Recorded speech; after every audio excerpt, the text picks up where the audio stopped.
lot of people fail to realize that self-improvement is not a linear path. You will fail, you will get into ruts, you will feel extremely unmotivated sometimes, but that's part of why you're on self-improvement. If self-improvement was just you getting better every single day and with no setbacks, then there wouldn't really be any point and you wouldn't feel accomplished because there's nothing hard about it.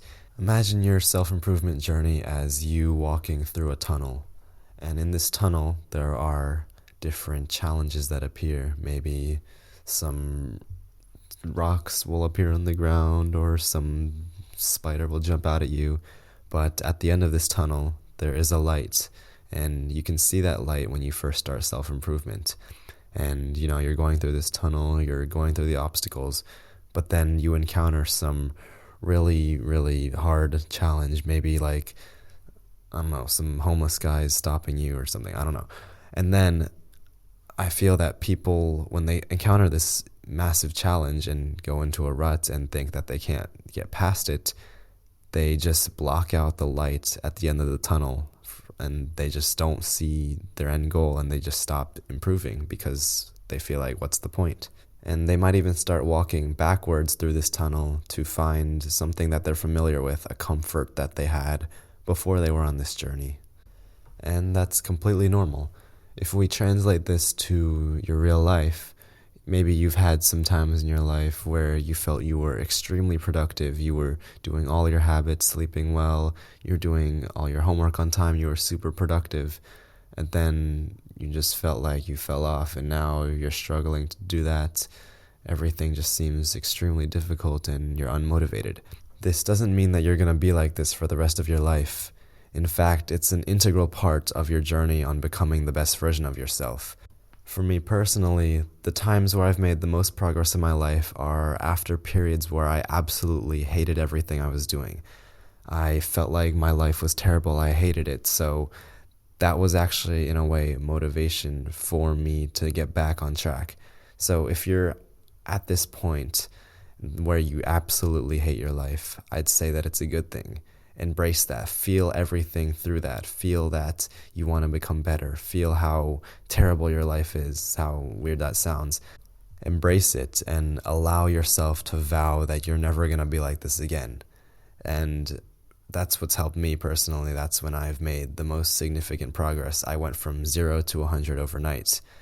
But the thing is that this process is going to repeat again. You're going to find yourself back at 0. And you're going to need to embrace that 0 so that you can go back to 100.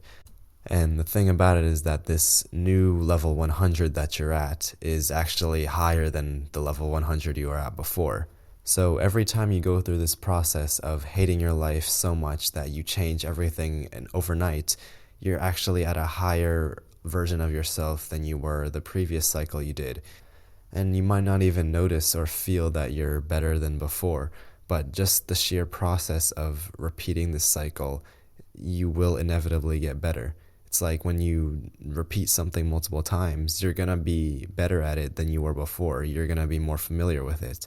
If I ride a bike for the first time, I'm trash at it. But the more I ride a bike, the better I get at it. And let's say I've been on 500 bike rides my entire life. The 420th bike ride isn't going to feel much different from the 419th. But we have to look at this over a longer period of time. Let's say on the 480th, I discover some new way to pedal more efficiently. Now, would you say that on your 500th bike ride, you're a lot better than you were at your 419th? Of course, because you've found a trick that changes the way you go about bike riding for the better. You would have only got there because you took that next bike ride after the 419th. If you didn't take the 420th, you would have never discovered that trick and you would have stopped your journey. It's the same thing for self-improvement. It's not a linear graph. It's more of a graph that's flat at first, then it starts going down, and then it goes down even more. But then one thing happens, maybe you quit League of Legends and then it just shoots up. And then it starts going down again and it's flat and maybe it goes up a little. If you zoom into this graph at one point, it's going to be absolutely insane. There's going to be so many zigzags and weird points. But we need to take a look at this graph as a whole.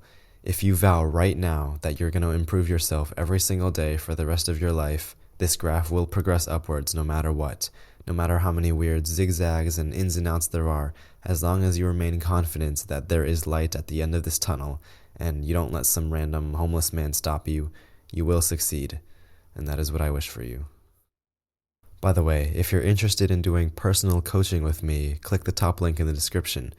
In this new package I've created, you'll get to do live calls with me, you'll get a document with a protocol and checklist that is unique to you, but the biggest thing of all is that you'll literally get my phone number, and you'll be able to text me every day with any questions you have, and I will be there to respond to you, or just give you some motivation on the days you need it. So if that sounds interesting to you, click the top link in the description. As always, I'm Levi, and thank you for listening.